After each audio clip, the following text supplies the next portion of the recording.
One of the most memorable battles in Star Wars The Clone Wars was the Battle of Onderon, in which Republic agents helped a faction of loyalist rebels topple the Separatist king Sanjay Rash and his droid reinforcements.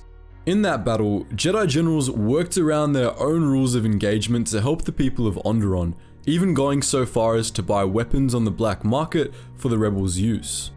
The Republic was not keen to let the Separatists keep Onderon, and for good reason. You might not have known from the Clone Wars alone, but Onderon has a dark and tremendously bloody history, and a sinister Sith legacy that persisted even to the time of the Clone Wars. The planet was a threat to the Republic, and in this video, we'll be explaining why.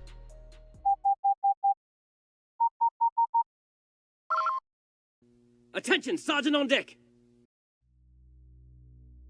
Despite its location in the inner rim of the Slice, Onderon wasn't colonized until about 5,000 years before the Battle of Yavin.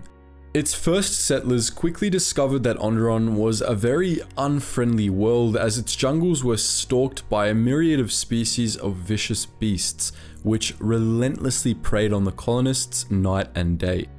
These beasts came from Duxon, Onderon's demon moon, a world of even denser jungles and even more terrible beasts. Every summer, Duxon would pass so close to Onderon that the atmospheres of the two worlds would merge, allowing Geetsly and other creatures to fly between them. To avoid being slaughtered, the early Onderonians built the great city of Aziz, a fortress of a metropolis that, it was hoped, no beast would be able to enter. The city was ringed with colossal walls which were topped with fiercely defended sky ramps and dotted with turbo laser towers. The walls of Aziz kept out many of the beasts of the jungle, though the Onderonians still had to fight off Geetsly and other flying monsters. Aziz was the only city ever built on Onderon, and the planet's entire population settled within it. Onderon remained separate from the Republic for 1,000 years, and so the people of Aziz were largely on their own. They believed that this sort of self-reliance was a source of strength, but in reality, it just made them easy prey. In 4400 BBY, Freedon Nad, the Dark Lord of the Sith, set his sights on Onderon. Nad was a fallen Jedi who apprenticed himself to Naga Sadow, the last Dark Lord of the old Sith Empire, who he discovered in exile on Yavin 4. After learning all he could from Sadow, Nad slew his master and left to find a planet of his own to rule, eventually settling on Onderon. Shortly after arriving in Aziz, Nad overthrew and executed the royal family of Onderon, installing himself as the planet's new king. He ruled with an iron fist, structuring his kingdom according to the traditions of the Sith Empire. Aziz became steeped in the dark side of the Force, and despite his bloody rule, Nad's teachings were widely accepted by the Onderonian populace. In exchange for the submission of Aziz, Nad granted major technological advancements to the people of Onderon, helping them improve their sky ramp defenses. It was under Freedon Nad that Onderon's tradition of banishing criminals began. Nad sent all who opposed him, as well as many other kinds of criminals, out beyond the walls of Aziz, where it was believed they would be devoured by the beasts of the jungle. But some of these outcasts managed to survive the wilderness. They banded together, and some of them even learned to tame and ride the great beasts of the jungle. They formed a new civilization beyond the walls of Aziz, becoming the Beast Riders of Onderon. When the Nuttists learned of the Beast Riders, they tried to wipe them out, but their attack failed, and the Beast Riders began to regularly raid Aziz, threatening Nad's rule. So began the Beast Wars of Onderon. After a century of Freedon Nad's reign of terror, a group of Jedi came to Onderon and battled the Natists, eventually emerging victorious. Freedon Nad was killed, and the Jedi, believing that the Sith had once again been destroyed, left Onderon. But the shadow of Freedon Nad lay heavy over Aziz despite his death. His firstborn child took up the throne of Onderon, and the Natists regrouped, spreading the dark side teachings in secret. For the next 300 years, the Beast Wars continued, and the influence of the dark side continued to permeate Aziz.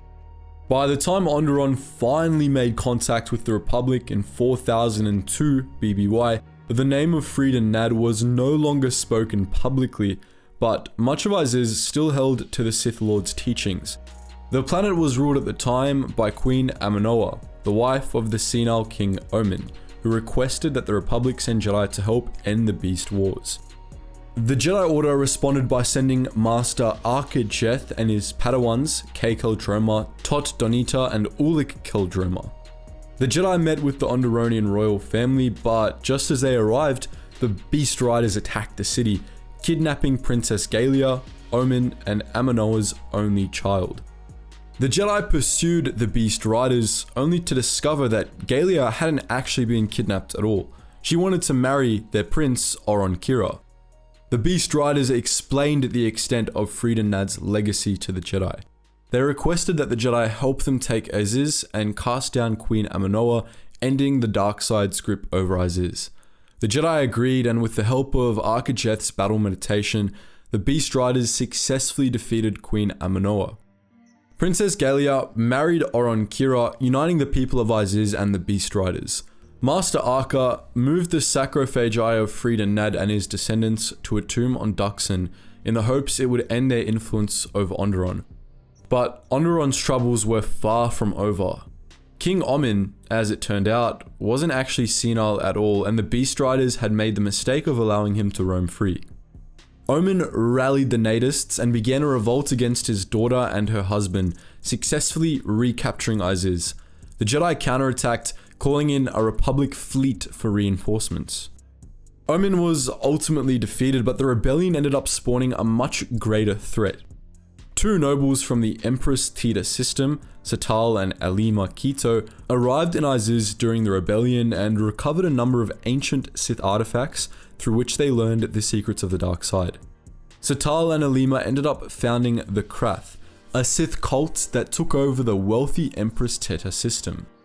After the defeat of the Nadist uprising, the Jedi hoped that Onderon had been freed from the taint of the dark side, but this wasn't the case.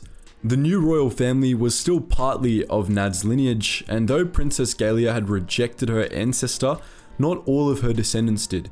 Furthermore, Freedom Nad's influence lingered on Duxon.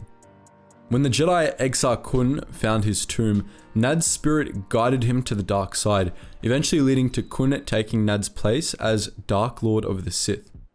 Exar Kun seized control of the Massassi, the ancient Sith warriors who dwelled on Yavin 4, and in 3996 BBY, he joined forces with fallen Jedi Ulik Keldroma, who had been seduced to the dark side by the Krath. After Keldroma recruited the Mandalorians to his cause, the two Sith Lords went on to start the Great Sith War. In that terrible conflict, the Brotherhood of the Sith ran roughshod over the entire galaxy. Coruscant was attacked, the Supreme Chancellor was murdered, and Ossus, the Jedi Order's adopted homeworld, was destroyed before the conflict came to an end. The Great Sith War nearly destroyed the Republic, and it was all spawned by the darkness of Onderon. But the Great Sith War wasn't the only threat to the Republic that could be traced back to Onderon. During one of the last battles of the war, the Mandalorian Crusaders attacked Onderon. They were defeated and fell back to Duxon, where their leader, Mandalore the Indomitable, was devoured by jungle beasts. But his successor, Mandalore the Ultimate, claimed Duxon as a secret Mandalorian stronghold, and it was there that the Mandalorians regrouped under the banner of Neo Crusaders. The Neo Crusaders would go on to launch a full-scale invasion of the Republic, the Mandalorian Wars. Two of the bloodiest battles of the Mandalorian Wars were fought on Onderon and Duxon. In the calamitous Battle of Duxon, Jedi Generals Revan and Mitra Surik launched an all-out assault of the Mandalorians' greatest stronghold. They ultimately conquered the moon, but at a high cost. For every Mandalorian who fell, 10 Republic soldiers fell too. Meanwhile, Onderon had been conquered by the Mandalorians at the start of the war, but as the battle raged on Duxon, a rebellion began on Iziz. The Onderonian Rebels, under the leadership of the fearless General Vaklu, eventually succeeded in driving the Mandalorians off the planet, albeit at a high cost. But Onderon's troubles didn't end with the Mandalorian Wars either. Vaklu, the cousin of Onderon's reigning Queen Talia, became wildly popular in Iziz thanks to his role in driving off the Mandalorians. However, his political views spread as well, causing unrest in Iziz. As fate would have it, Vaklu was a separatist about 4,000 years before it became cool. He wanted Onderon to break away from the Republic and return to isolation, something that his sister, the Queen, fiercely disagreed with him on. After the end of the Jedi Civil War, yet another conflict that nearly destroyed the Republic began to rely heavily on Onderon, one of the few worlds to have escaped the Sith onslaught. Onderon was heavily taxed, and much of its wildlife was shipped off to planets that had been destroyed during the wars, as Onderonian wildlife was optimal for terraforming dead worlds due to how aggressively it took over new environments, even hostile ones. Vaklu argued that Onderon was giving away its wealth to the Republic for no good reason, and many of the people in Iziz agreed with him despite the objections of Queen Talia. By 3951 BBY, Vaklu and his right-hand man, Colonel Tobin, made plans to move against Talia and seize the planet for themselves. Much of the military and Onderonian population supported them, but as they quickly determined, they didn't have enough support to overthrow the Queen. It was just as they were losing hope that they received a summons from a Sith agent requesting they come to a ship called the Ravager.